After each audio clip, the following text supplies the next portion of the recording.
Buenas noches, estimados participantes. Les saluda Flor Maritza, asesora académica del Centro de Capacitación Internacional Público-Privado CIP. Agradezco la participación de cada uno de ustedes al Diplomado de Actualización en Fisioterapia y Rehabilitación en Pequeños Animales. El módulo que se va a desarrollar el día de hoy se titula Fisioterapia y Rehabilitación en Pequeños Animales. La doctora a cargo el día de hoy es la doctora Jessica Rosales desde México. Antes de comenzar con la ponencia, les dejo algunas recomendaciones. Por favor, mantener los micrófonos y videos apagados durante toda la ponencia, a menos que la doctora solicite su participación. Para los participantes que desean solicitar la clase grabada, material de estudio y la certificación, les voy a dejar los números en el chat. Cualquier duda o consulta que tengan, los va a responder la doctora al final de la ponencia. Buenas noches, doctora Jessica. Le doy pase a su ponencia. Hola, buenas noches. Voy a empezar a compartir la pantalla. Mm,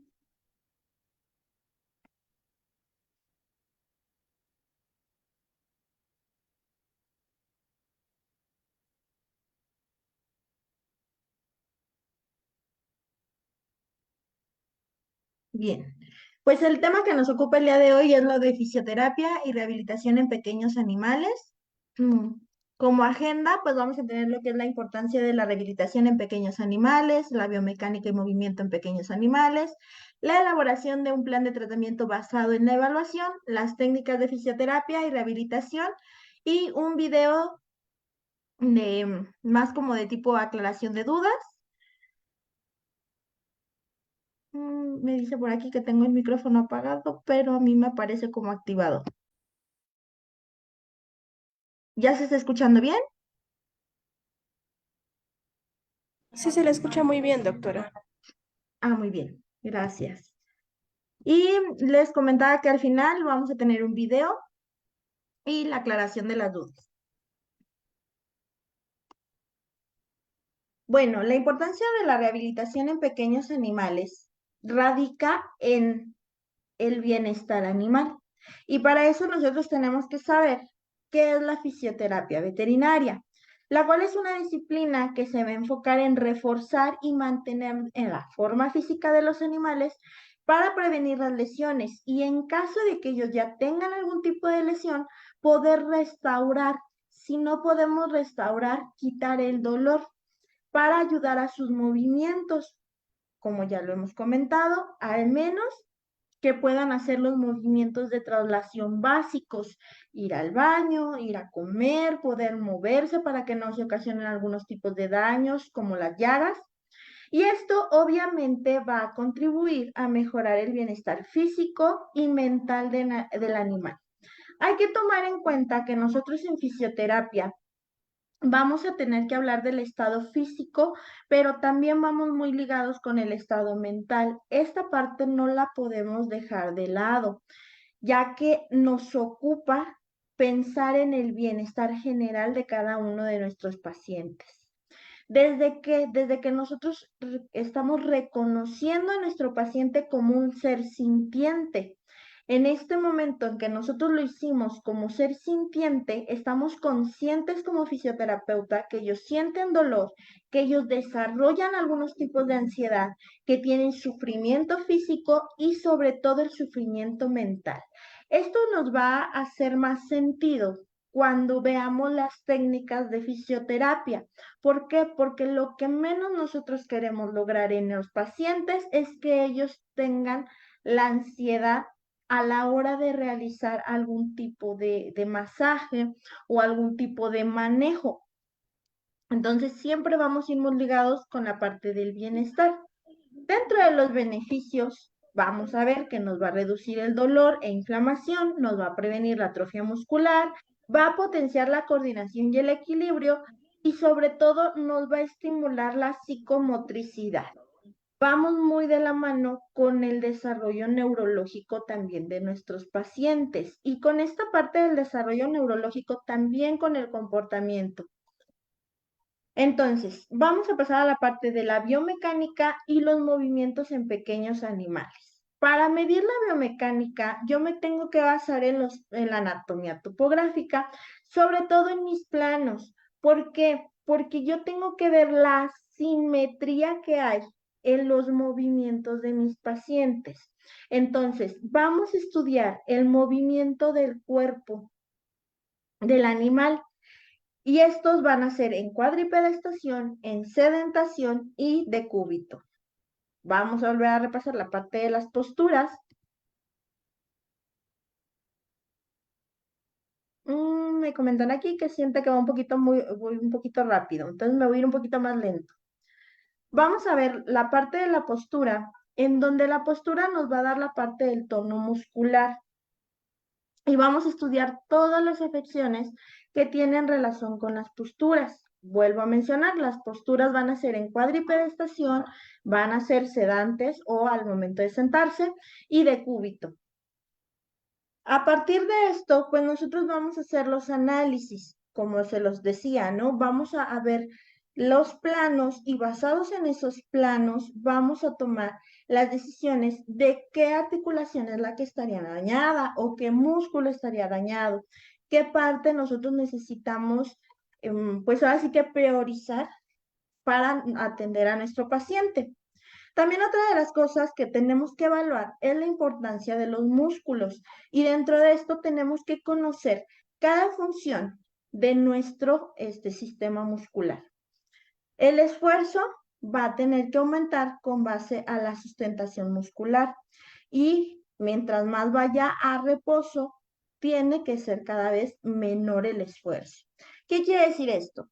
Que cuando mi paciente, conforme se vaya levantando, porque tenemos pacientes que obviamente no pueden entrar a cuadripedestación de inmediato por algún tipo de lesión, conforme nosotros tratemos de levantarlo o influyamos con nuestra fisioterapia, vamos a hacer que trabaje más la parte muscular. A eso es a lo que se refiere.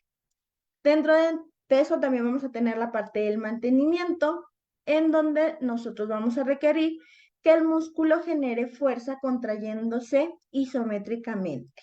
La misma atención que voy a dar de un lado, la voy a dar también del otro si es necesario.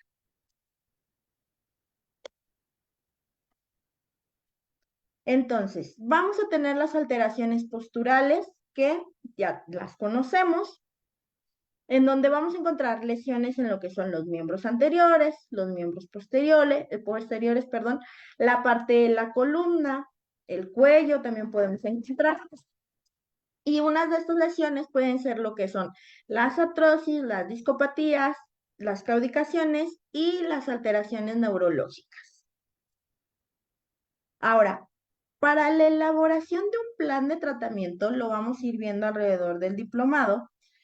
Y lo primero que nosotros tenemos que pensar es en nuestro examen físico general. De cajón es lo primero que yo tengo que aplicar con mis pacientes. Aquí va a ser muy importante priorizar la escala del dolor.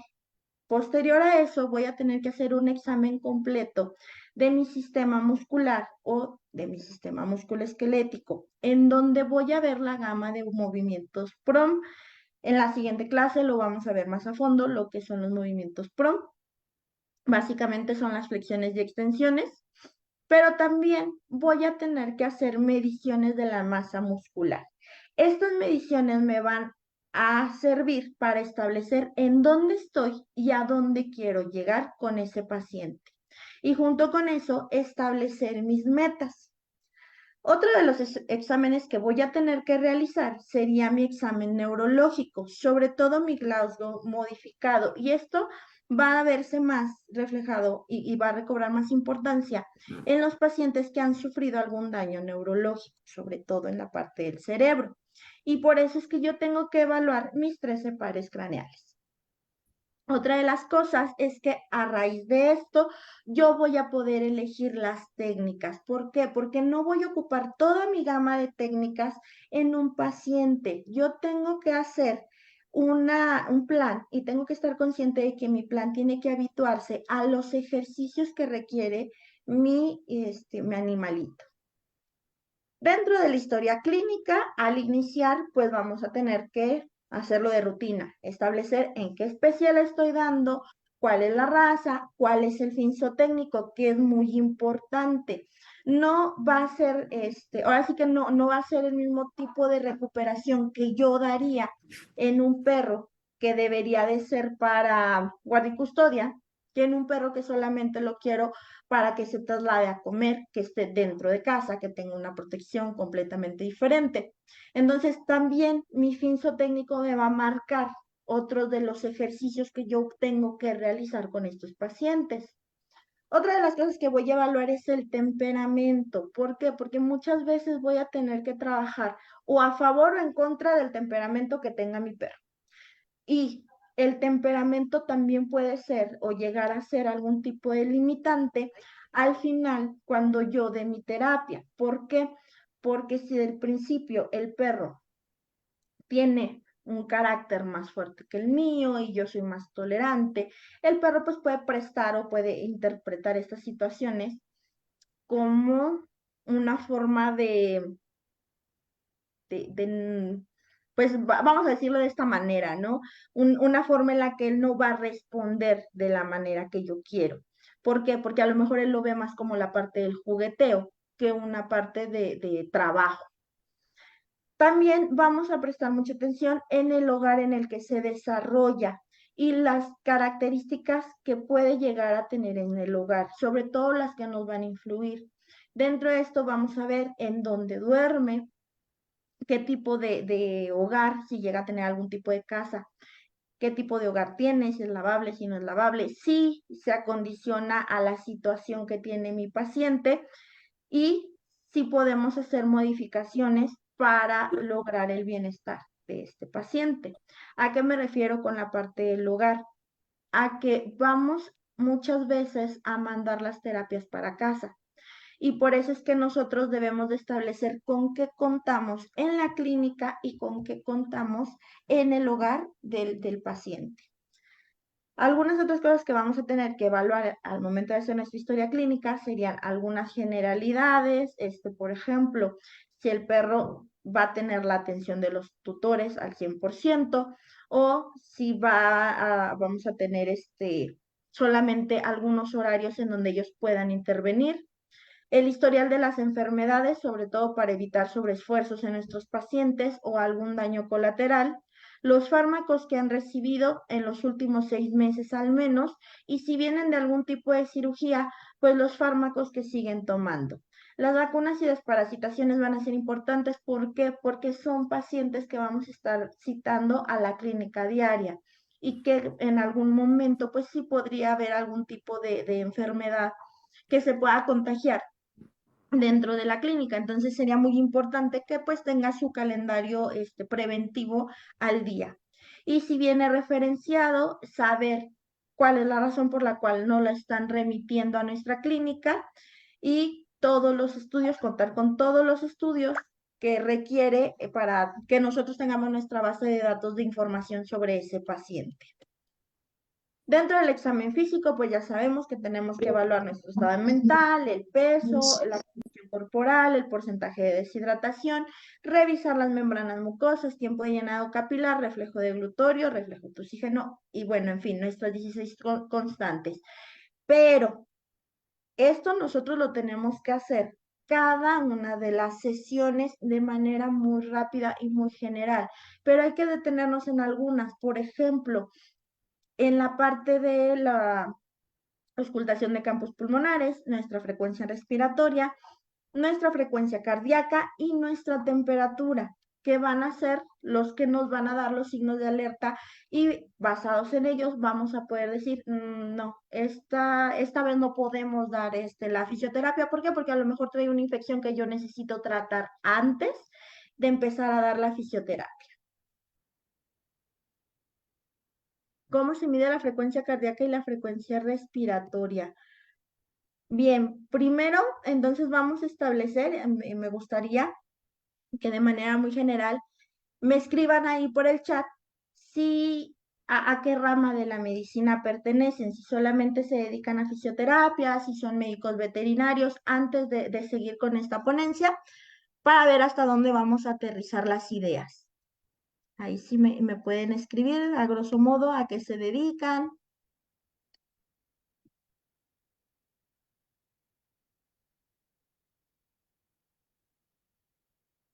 Mm,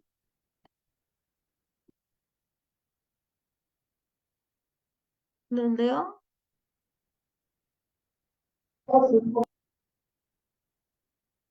Fisioterapia en humanos y ahorita estoy en el mundo de la educación canina. Médico veterinario, muchas gracias.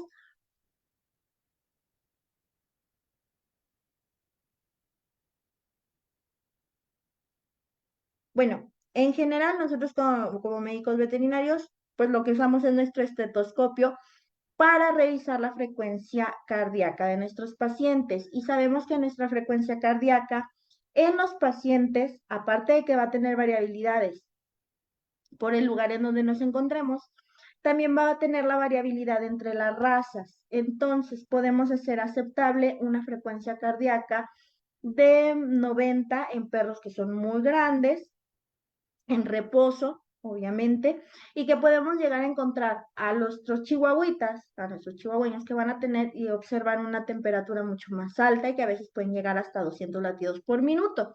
Básicamente nuestra frecuencia cardíaca van a ser los latidos que nos den en un minuto.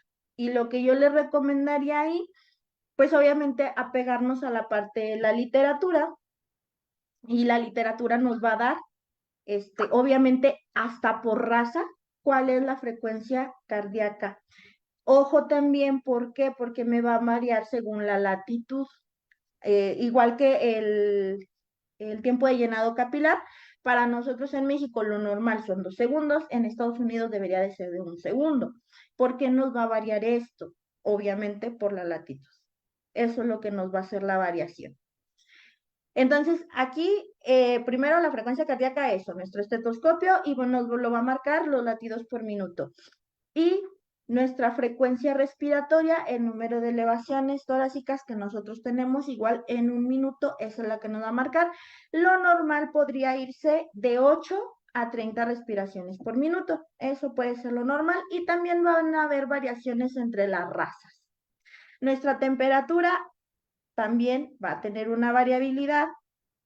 Esto va a tener más la variabilidad entre si son cachorros o si son adultos, y podemos encontrar una temperatura media de 38.5 a 39.1. Esa sería nuestra variabilidad. ¿Cómo medimos la temperatura? Pues es la temperatura en el ano.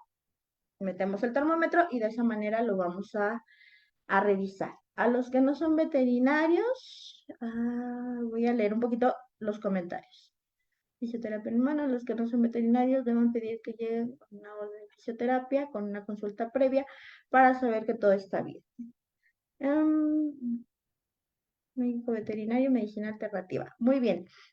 Sí, en teoría, los que no son médicos veterinarios recordar, y por eso hacemos hincapié en la parte de atrás, en donde les decía la referencia. Junto con nuestra hoja de referencia va a venir los datos de nuestros pacientes y las constantes que están revisando.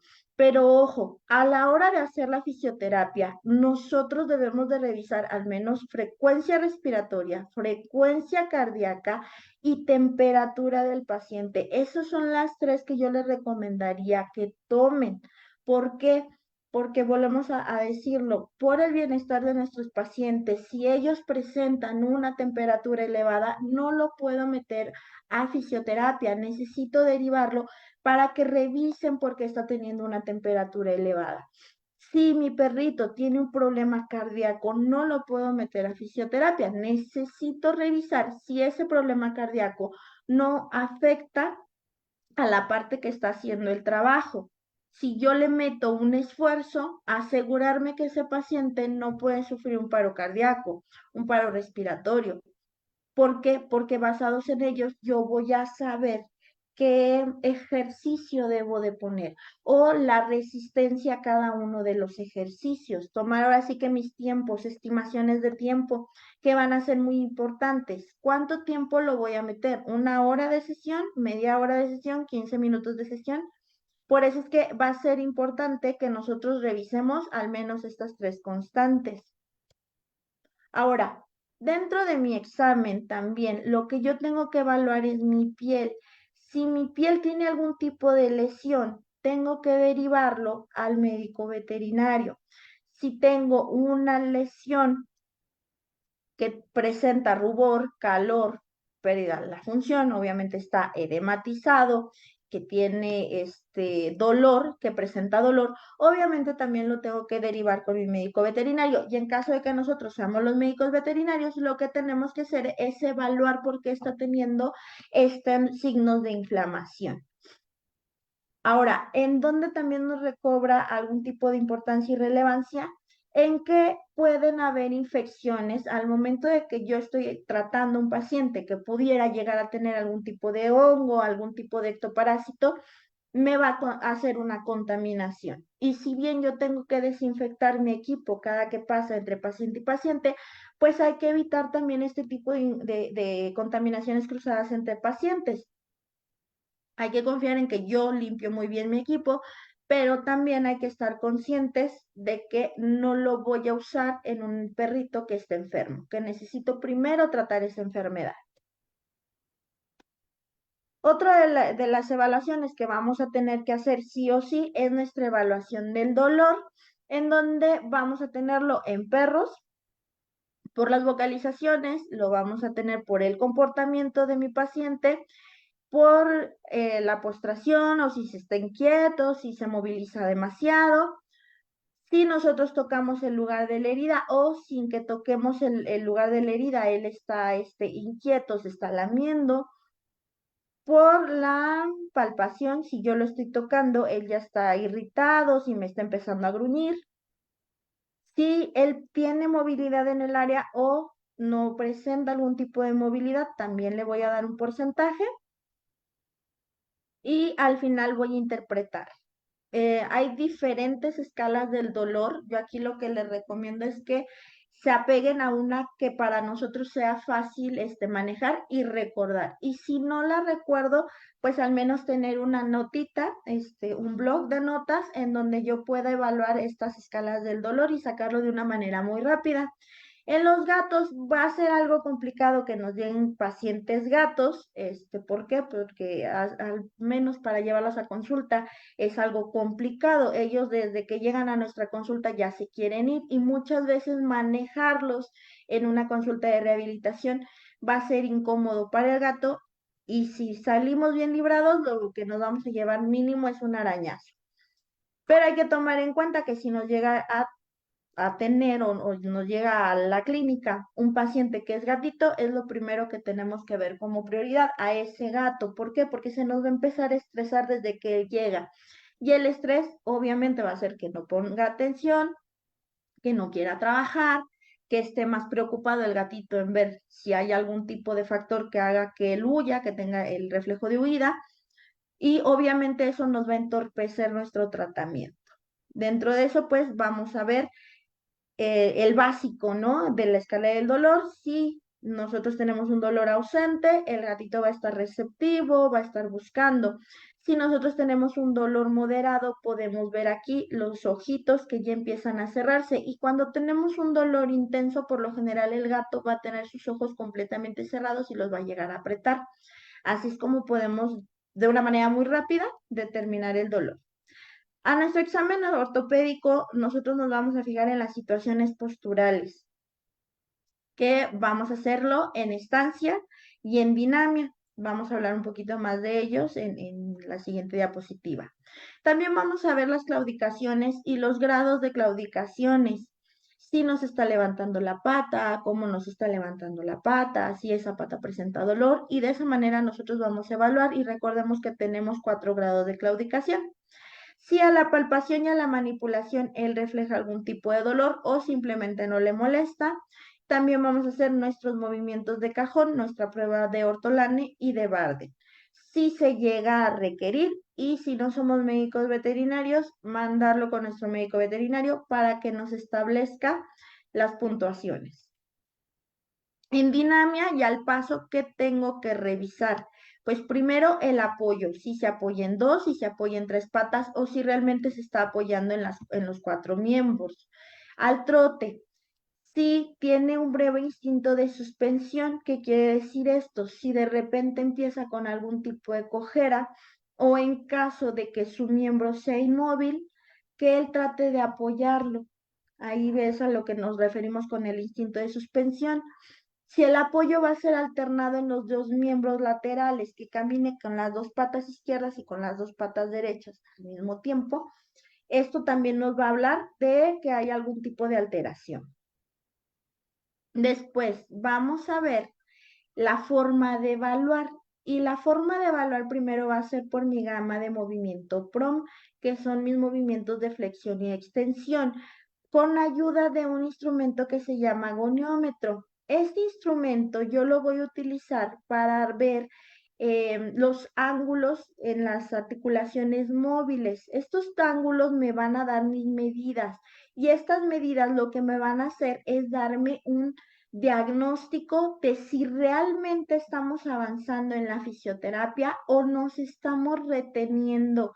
Y al final de todo, esto nos va a ayudar y nos va a apoyar como prueba para explicarle al tutor si necesitamos más sesiones de terapia o si de plano la terapia no está funcionando.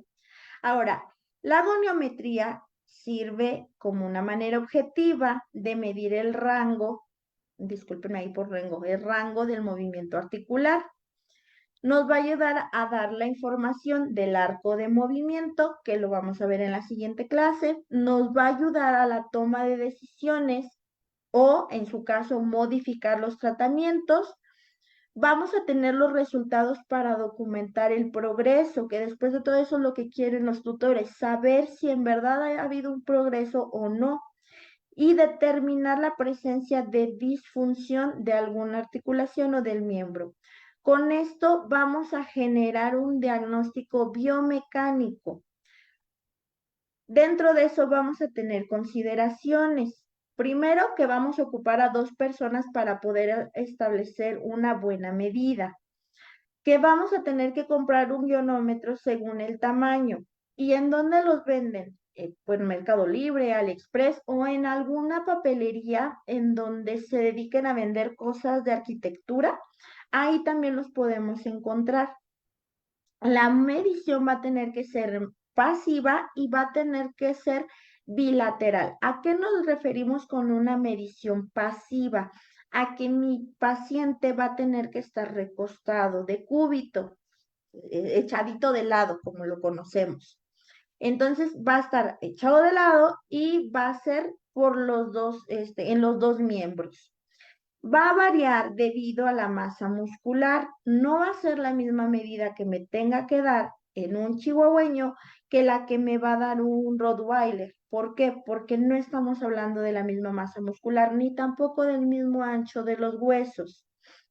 El dolor nos va a limitar el rango del movimiento. Entonces, si yo tengo un paciente que presenta dolor, lo más recomendable sería que a la persona o al tutor le digamos que no lo traiga medicado.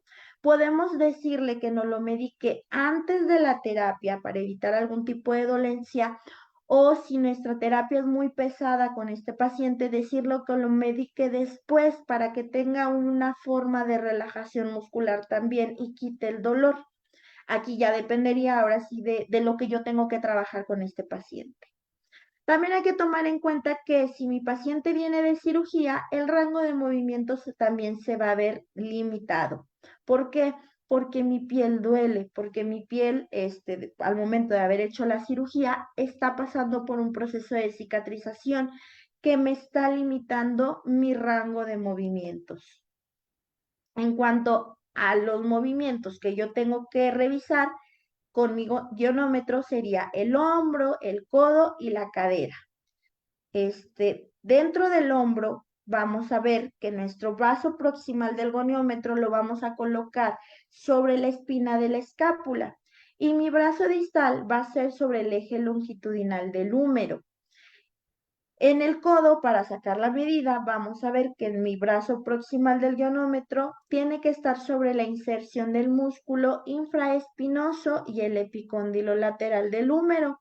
Voy a trazar en mi mente una línea imaginaria que me lleve al brazo distal que debe de estar posicionado sobre el eje longitudinal del antebrazo. En la cadera, yo voy a pasar por mi brazo proximal del goniómetro, paralelo y distal a la línea que une la tuberosidad sacra con la isquiática. Y mi brazo distal tiene que estar sobre la línea del tercer trocánter del fémur, con el epicóndilo lateral. En la rodilla vamos a tomar la medida de la angulación que forma entre el eje longitudinal del fémur y el eje longitudinal de la tibia. En el tarso vamos a tomar el ángulo formado entre el eje longitudinal del metatarso tercero y del cuarto y el eje longitudinal de la tibia. Básicamente es, pues obviamente volver a leer mi parte de anatomía. Para los que no son médicos veterinarios, el libro de Popesco viene de manera ilustrativa, ayuda muy bien a nuestras primeras partes de apoyo y ese lo pueden utilizar como literatura para basarse y pues ahora sí que traducir todo lo que les acabo de decir. Pero de manera muy rápida nosotros vemos nuestra articulación de la rodilla, por ejemplo, y voy a tocar la parte del huesito del fémur. ¿Por qué? Porque puede ser palpable. Voy a pasar mi angulación y mi segundo brazo, perdón, va a ir hacia la parte de ay, perdón, de mi tibia. Entonces, así es como nosotros vamos a estar haciendo pues la medición. Dentro de eso, nosotros vamos a hacer la medición para obtener los rangos y los vamos a obtener a la flexión y a la extensión. En mi hombro, yo voy a ver que en mi flexión yo tengo que obtener mis 40 grados, a la extensión vamos a estar hablando de 170 grados. En el codo vamos a tenerlo en flexión a 45, en extensión en 170, en el carpo a 30, en extensión sería en 180, a la cadera sería en 45 en flexión y 165 en extensión, a la rodilla sería de 30 en flexión a extensión en 170. En la articulación del tarso vamos a ver que esa flexión a 40 y en extensión a 175. Y ojo, otra vez vuelvo a repetir que vamos a obtener variaciones según el músculo, según la raza y según los huesitos, ¿no? La anchura de mis huesitos en cada uno de los pacientes. ¿Podría escribir el nombre del libro, por favor? Está en internet, está en Google y se llama Anatomía Topográfica y el autor es Popesco.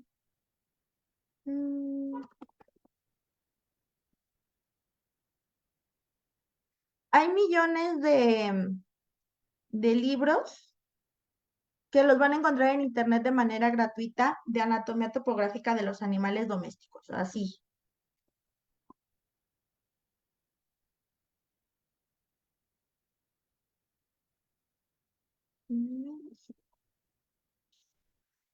Así tal cual lo van a encontrar. Por ahí ya se los pasé para que lo puedan revisar. Ahora, dentro de la medición también yo voy a tener que hacer una medición de mi masa muscular, en donde por lo general lo que yo voy a medir es mi miembro anterior y mi miembro posterior. En el miembro anterior, en las patas delanteras, yo lo voy a medir sobre la gran tuberosidad en la parte lateral del húmero y sería en el segundo tercio distal. En el miembro posterior vamos a medirlo en el gran trocánter, en donde está el epicóndilo lateral, en el segundo tercio distal. ¿Esto qué quiere decir? Que yo voy a dividir mi patita en tres, una, dos, tres, y a la mitad, o sea, en el segundo tercio, ahí es donde voy a tomar mi medida. De una manera más rápida, de una manera más sencilla sería eso. Habla del goniómetro, me describe sus partes, pues básicamente estamos hablando que es el brazo anterior, el brazo posterior, son dos reglas, básicamente eso es lo que es, son dos reglas con un transportador, no sé si allá también los conocen como transportador, Este va a estar al centro y de esa manera es que nos va a dar la angulación. Cuando medimos con el goniómetro, ¿cuánto deberíamos esperar que el ángulo en extensión aumente entre sesiones?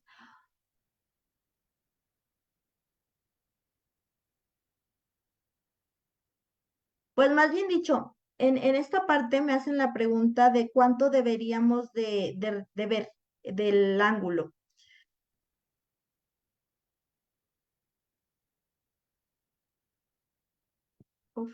Ajá, brazo móvil o brazo fijo.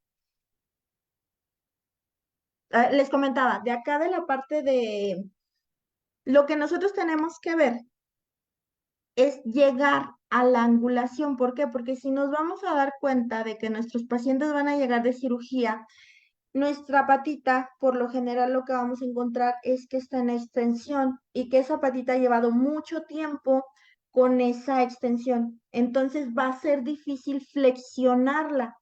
Y es por eso que nosotros vamos a usar este artefacto para ver cuánto mide. Si nos mide, por ejemplo, unos 20 en flexión, yo ya sé que lo tengo que trabajar hasta llegarlo a 40, ¿sí? Ese sería mi objetivo y así es como plasmaría yo también mis objetivos medibles. Por ejemplo, hoy en la primera sesión el codo mide 20 y en la segunda sesión mide 25, claro. Sí, básicamente esa es la idea. Se llama brazo móvil, se llama brazo fijo y full cross. Ujú. Pues más dicho, sí, pues yo he escuchado que el goniómetro lo conocen ahora sí que en muchos lados de manera diferente y también le nombran de manera, pues ahora sí que modismos de cada lugar. Ahora sí, vamos a seguir. Dentro de nuestro examen neurológico, nosotros lo que vamos a revisar son nuestros pares craneales. No me voy a detener mucho en esto. ¿Por qué? Porque para dar mi terapia realmente no es importante. Pero si mi perro, mi paciente, tiene un problema neuronal, entonces yo lo voy a derivar al neurólogo. Y ese neurólogo me va a dar mi hoja clínica y dentro de esa hoja clínica y mi hoja de referencia también me va a dar las recomendaciones. Ahora, si yo soy el médico veterinario, yo lo que voy a checar aquí es que yo obviamente voy a evaluar la parte neuronal de mi paciente y basado en eso voy a proponer la terapia. Me comentan aquí que hay aplicaciones para los teléfonos, no las consiguen en físico. Nada más que ojo aquí con las aplicaciones de los teléfonos porque sí nos pueden dar rangos diferentes cuando estamos hablando de ángulos. Realmente yo no las he ocupado, voy a empezarlas a usar, pero sí al menos cuando he usado yo la de, ay, se me olvidó cómo se llama, es una gotita de agua que me mide que esté en línea recta algo. Cuando yo he utilizado esa, sí hay un desfase, minúsculo, pero sí llega a haber algún tipo de desfase. Entonces, si nos vamos a ver a las aplicaciones de los teléfonos, nada más tengan en consideración que podría estarnos dando alguna otra medida. Dentro de eso, pues, bueno, seguimos aquí. Vamos a ver el Glasgow veterinario, en donde vamos a ver básicamente qué está haciendo el perro, si está responsivo, si no está responsivo, si se encuentra relajado, si está inquieto, si está agitado y su estado general. Cómo está el perro, si está alegre, si está tranquilo, si está indiferente, si está nervioso. ¿Por qué? Porque nos va a ayudar nuevamente a establecer la parte de nuestra terapia. En cuanto a las técnicas de fisioterapia, las voy a hablar a grosso modo. En los otros módulos vamos a hablarlas de manera ya más particulares. Vamos a ver que nuestras terapias se van a clasificar en terapias pasivas y en terapias activas. Nuestras terapias pasivas, vamos a ver que tenemos la aplicación del frío-calor superficial, la cinesiterapia pasiva, el estiramiento y tracciones, el masaje, la electroestimulación, los ultrasonidos, la onda corta, los láser y la magnetoterapia. Dentro de las terapias activas vamos a ver la cinesiterapia asistida, la cinesiterapia resistida, cinesiterapia activa y la hidroterapia. De la manera en que la vamos a ver en este curso, las vamos a dividir en lo que es terapia manual y terapia física. La terapia manual es pues, todo lo que hacemos nosotros con las manos, que viene siendo el masaje, el estiramiento y la cinesioterapia pasiva. Dentro de la terapia física, pues sería lo que ya necesitamos nosotros un agente o un instrumento y podría ser la termoterapia, electroestimulación, el ultrasonido, la magnetoterapia, la terapia y la onda corta. Los masajes. Nuestro objetivo para los masajes va a ser disminuir la tensión muscular, reducir y prevenir el éstasis venoso y linfático, movilizar las adhesiones quirúrgicas, regular el tono muscular y vamos a iniciar con esto por lo general las terapias de rehabilitación. ¿Por qué? Porque nos van a ayudar de manera muy gentil a darle movimientos leves a nuestra articulación. Las técnicas van desde acariciar, pellizcar, friccionar, hacer algunos tipos de masajes circulares, palmoteos. También puede ser un palmoteo con el borde de la mano o con nuestra mano curva y el agitamiento de dedos. Los ejercicios terapéuticos, también vamos a tener los ejercicios pasivos, que sí en la gama del PROM, que vuelvo a recordarles, son ejercicios de flexión-extensión. Nuestros ejercicios asistidos que vendrían siendo el handling, que vienen siendo con los arneses para poder sostener a los perros, los ejercicios de movilización controlada, que viene siendo la tabla de balanceo, los estiramientos musculares con peso, el choque de manos, cuando le decimos al perrito dame la patita, a eso se refiere con el choque de manos, y el ejercicio con la pelota controlada, con las pelotas grandes de fisioterapia. Dentro de los métodos físicos, la electroestimulación, en donde la vamos a ocupar para lesiones ortopédicas y lesiones neurológicas. El ultrasonido, que por medio de sus ondas sonoras va a realizar vibraciones mecánicas y con esto vamos a poder reducir el dolor articular. Los de onda corta, que nos van a dar tratamiento en enfermedades degenerativas de las articulaciones y nos van a dar una producción de efectos analgésicos. La terapia acuática, el cual va a ayudarnos ya que el peso del perrito va a ser menos, va a quitar la tensión en las articulaciones, el agua nos va a ayudar a reducir la inflamación, por ende va a reducir los edemas. Vamos a tener menos resistencia que nuestro paciente en el agua y esto nos va a ayudar a fortalecer los músculos y sobre todo el sistema cardiovascular. También vamos a tener otra terapia que es por medio de la temperatura, sería la termoterapia, en donde vamos a utilizar infinidades de agentes físicos que nos puedan provocar calor o frío. Vamos a poder emplear también equipos como los infrarrojos y con esto lo que vamos a poder obtener es quitar el dolor y el espasmo muscular. Ejemplo de los agentes que podemos utilizar, pues son estas bolsitas de gel, que unas van a brindarme calor y otras van a ser para geles fríos. Y bueno, aquí dentro del video lo que quiero es que captemos cómo podemos realizar una terapia por medio de los refuerzos positivos, que van a ser el mejor amigo y el mejor aliado que vamos a tener a la hora de realizar una fisioterapia. Si nosotros nos la podemos ingeniar haciendo este tipo de ejercicios para que el paciente tenga una mejor aceptabilidad en el tratamiento.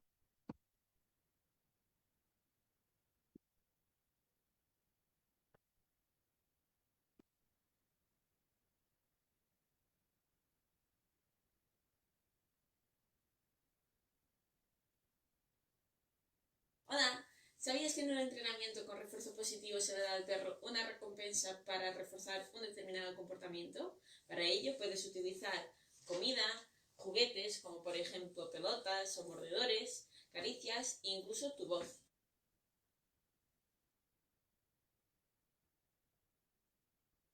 ¿Sienta? Muy bien. ¿Tenemos? ¿Ven? ¿Sienta? Muy bien.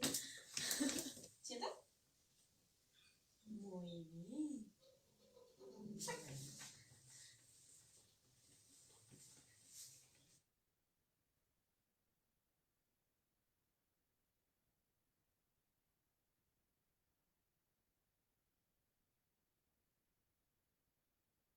Y bueno, ¿Por qué hablamos aquí del refuerzo positivo? Porque como lo dijo en una pequeña descripción del video, va a potenciar las conductas que yo quiero que haga mi perro. Y muchas veces me lo voy a tener que ganar a base de premios. ¿Por qué? Porque vamos a notar que nuestros pacientes no van a llegar con una disponibilidad a querer trabajar de inmediato. Entonces, podría ser que yo dentro de la terapia me lleve 2 o 3 sesiones en intentar enseñarle a mi paciente qué es lo que quiero que haga. Quedarse quieto en una pelota, caminar este, hacia adelante y hacia atrás con correa, porque también tenemos algunos pacientes que no están acostumbrados a usar la correa.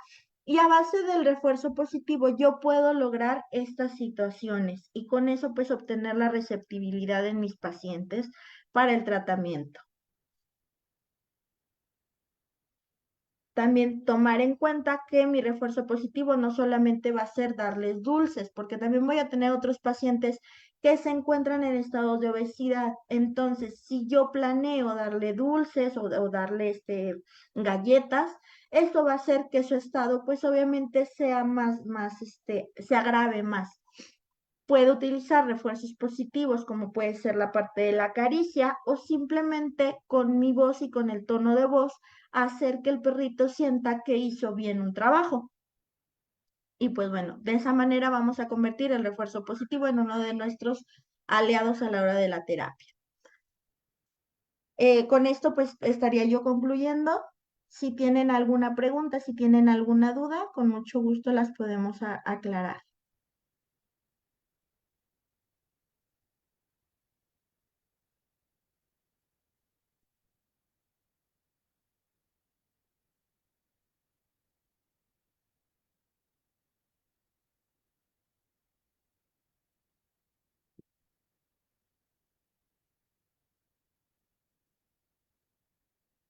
¿Alguna duda, alguna pregunta? Pueden hacer uso también de la voz.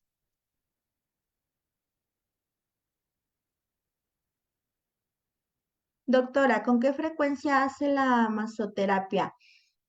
Yo creo que es la que más utilizo, la que más yo uso. ¿Por qué? Porque me va a ayudar a preparar ese músculo para realizar un trabajo. Si nosotros nos vamos a esta parte en donde tenemos que calentar un músculo, yo no le puedo decir a este tipo de pacientes que empiecen girando las manos o que empiecen abriendo y cerrando los puños. Yo tengo que hacerlo porque mi perrito nunca lo va a lograr. Si yo le digo, abre y cierra las manos, no lo va a hacer. Aprieta una pelota, él no lo va a hacer. Entonces, lo primero que yo empiezo para ayudar a este músculo a empezar a trabajar, pues es por medio de masajes. Entonces, yo casi los ocupo en cada una de las consultas. ¿Qué dosificación se recomienda para la aplicación de ultrasonido para la inflamación de la rodilla? Eso lo vamos a ver más adelante. Eh, necesitamos primero, pues, ver lo de la parte de las ondas y los tiempos. Vamos a empezar también a hablar de los tiempos, que los tiempos son muy subjetivos en cada uno de nuestros pacientes. Primero tengo que lograr que mi paciente se adapte a estar en reposo. También vamos a ver que hay pacientes que no les gusta estar acostados o echados, ¿no? Y que hay que saber también cómo ocupar mis utensilios o cómo ocupar mi ultrasonido para no dañar mi mismo ultrasonido cuando esté con un paciente inquieto. Que los tiempos van a ser muy variables también porque van a ser perritos que sí aguanten la terapia completa de 5 minutos y van a haber perros que no van a durar ni siquiera un minuto acostados. Entonces también eso me lo va a determinar cada uno de mis pacientes. Mm, ¿Es funcional un láser portátil para tratar al paciente? Sí, sí es funcional. Nada más que recordemos aquí que cuando vamos a aplicar este tipo de técnicas o este tipo de métodos, mi paciente tiene que hacer contacto mi láser con mi piel. De otra manera, solamente lo estoy dando en el pelo. Y lo que también tenemos que hablar con nuestros tutores es que muy posiblemente se tenga que depilar el área para que ellos estén conscientes de la parte del pelaje. Lo tenemos que desechar ¿Por qué? Porque de otra manera nada más lo estoy haciendo sobre el pelo. ¿Cómo saber si mis terapias son efectivas? ¿Debo de ver alguna respuesta en la primera sesión o debo esperar en las próximas sesiones o cómo es su desarrollo en casa? No vamos a ver avances desde la primera sesión. Habrá casos en donde sí, habrá casos en donde no. Hay que tener mucha paciencia. La fisioterapia, de hecho, se trata más de la parte de la paciencia. Explicarles a los tutores que no son tratamientos cortos, que a veces nos podemos llevar hasta 6 meses o un año en las terapias. No vamos a ver un cambio muy rápido. Ahora, ¿cómo saber si son efectivas? Pues haciendo mis mediciones, mi medición de masa muscular. ¿Por qué? Porque vamos a llegar a ver perritos que tienen atrofia muscular. Y si yo estoy recuperando por medio de estos estímulos el músculo, este músculo va a empezar a crecer. Y ojo, no solamente estos estímulos me tienen que fortalecer, también yo tengo que preguntar la parte de la alimentación porque una buena alimentación también me va a generar un buen músculo y voy a tener una mejor respuesta con el trabajo. El manejo de la fisioterapia en felinos es más estricto que en los caninos en el sentido de manejo. En el sentido de manejo, yo, por ejemplo, para manejar un gato en consulta general, primero tengo que cerrar todas las puertas, porque si no se me escapa el gato. Desde ahí. Segundo, ya hay consultorios veterinarios específicos para tratamiento y diagnóstico de los gatos. Sí deben de tener otras modificaciones, sí deben de tener una modificación. ¿Por qué? Porque a los gatos, yo siempre les digo, ¿qué necesito que haga un gato? Que salte por su supervivencia, por su instinto y por las situaciones. Recordemos que el gato es víctima y victimario, ¿no? Es presa y depredador. Entonces, yo para la supervivencia del gato lo que necesito estimular es que ellos salten. ¿Y cómo lo voy a lograr? Pues con ejercicios de salto, pero los gatos sí llegan a ser un poquito más renuentes a hacer lo que yo quiero que haga. ¿Qué les pongo yo? Al menos yo, de una manera muy creativa. ¿Por qué? Porque fisioterapia también va muy de la mano con la creatividad. No tengo una receta secreta para que un animalito haga lo que yo quiero. Que si tengo ejercicios y si yo conozco la profundidad de mis ejercicios y lo que cada uno me ayuda a motivar y a tener en motilidad, también voy a poder hacer adaptaciones creativas. Con los gatos yo lo que hago es que por medio del rascado a diferentes alturas en la consulta, puedo llegar a lograr que ellos salten, ponerles sus rascaderos a diferentes distancias. De esa manera podemos estimular en los gatos, pero sí son un poquito más difíciles en cuanto al manejo. Claro que sí. Es más fácil apoyar a un perro que realmente que el gatito nos termine haciendo lo que nosotros queremos.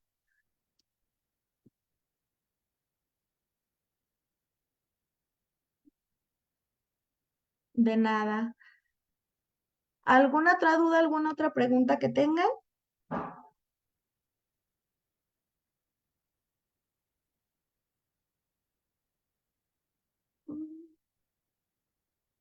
Doctora, para aplicar la fisioterapia en nuestras veterinarias, ¿con cuántas salas de atención clínica se puede iniciar?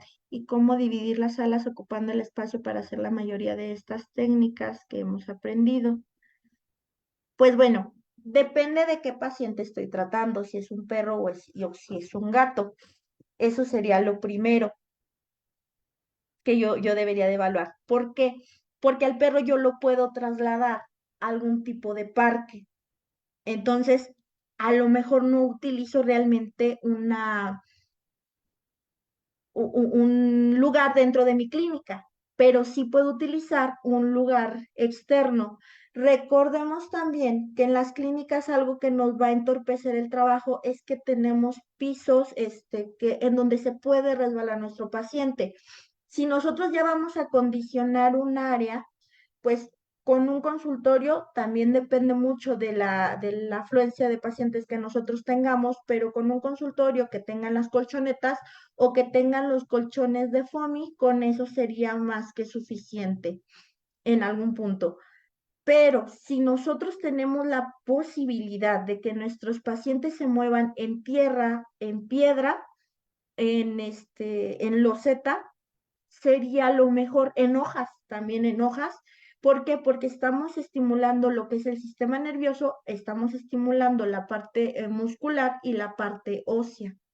Entonces, nos da una estimulación un poquito más completa. Al menos yo lo hago de esa manera. Prefiero hacerlo en parques y fuera del consultorio.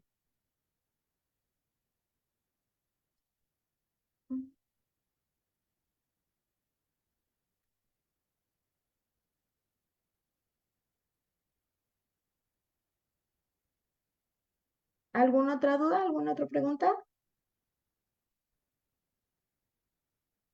Respecto al valor de las consultas, según tu opinión, ¿cuál sería el valor más adecuado para cobrar en las consultas?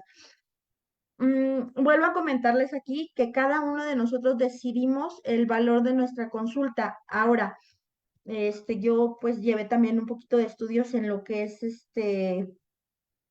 finanzas y hay diferentes técnicas de establecer los valores de una consulta. La primera es por porcentaje de ganancia, cuánto quiero ganar yo en esa y aumentar el porcentaje de ganancia. ¿Basado en qué? En los insumos que estoy teniendo, en los insumos y en los consumos. Ahora, también hay otra basado solamente en los consumos y subir el porcentaje, el margen de ganancia o empatarme con algunos otros médicos veterinarios que ofrezcan el mismo servicio, también podría ser. En cuanto a las consultas, tomen en cuenta el tiempo que se duran entre consultas. No son consultas cortas de 15, 10 minutos, no, son consultas más bien un poquito largas y también eso es lo que deben de considerar a la hora de poner un precio. Pero en sí los precios ahora sí que son muy variables, o sea, depende hasta del sitio en donde yo tengo mi clínica, de ahí también puede depender.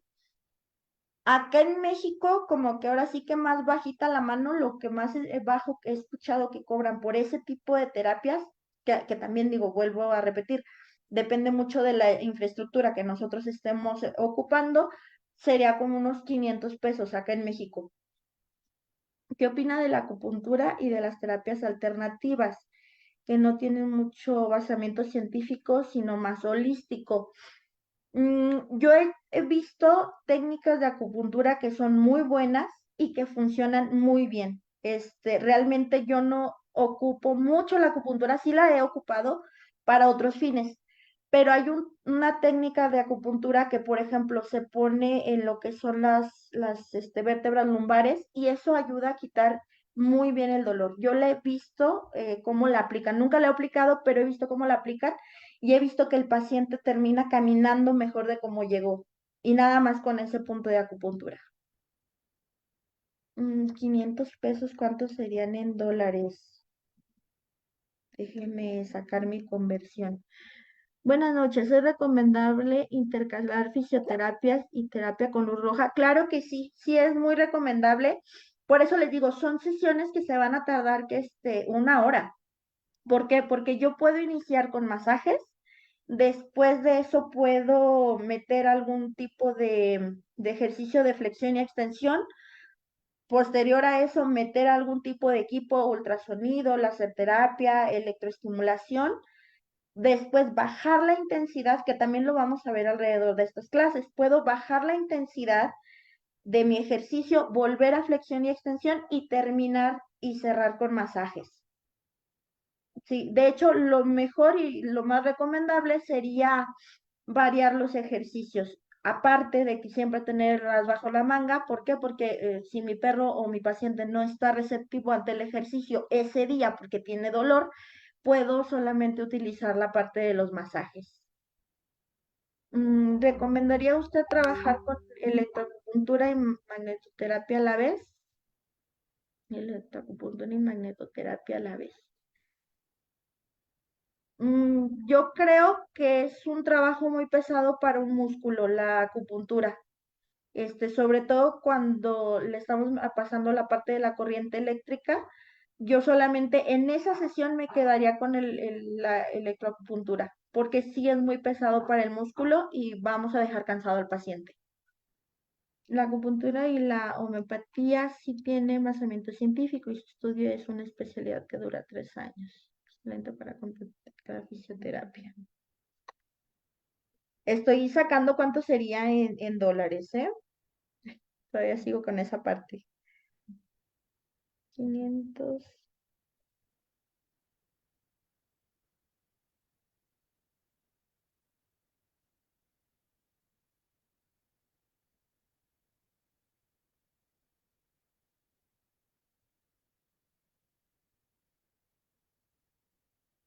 Me sale que serían 29.21 dólares.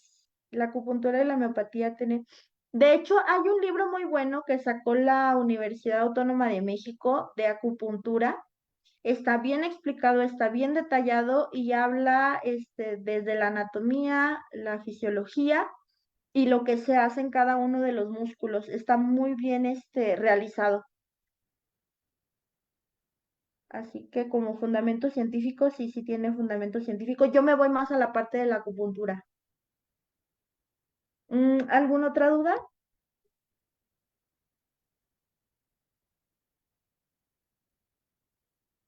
Mm,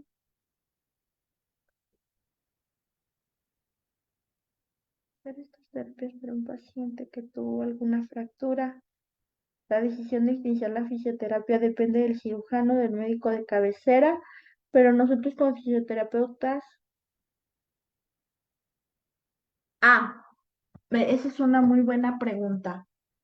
Este, la fisioterapia nosotros la tenemos que dar lo antes posible.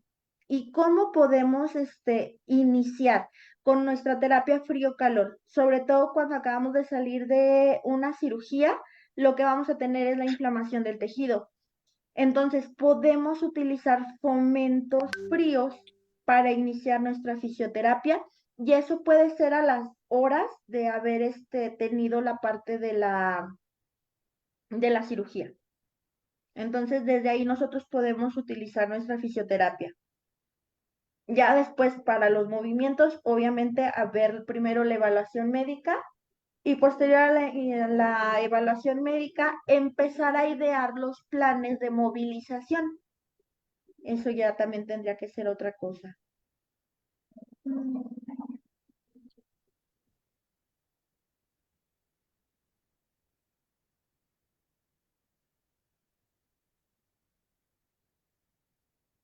¿Alguna otra pregunta?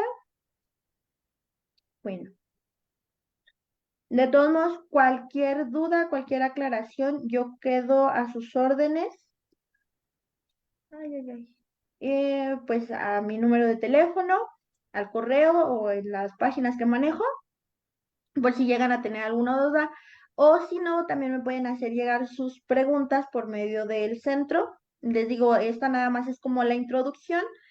Ya en la próxima clase vamos a profundizar un poquito más lo que son las técnicas, lo que es la parte de la anatomía y la parte de la fisiología. Excelente, gracias. No, pues de nada. De mi parte, por esta sesión, pues sería todo. Muchas gracias por su atención y que tengan un excelente fin de semana. Gracias.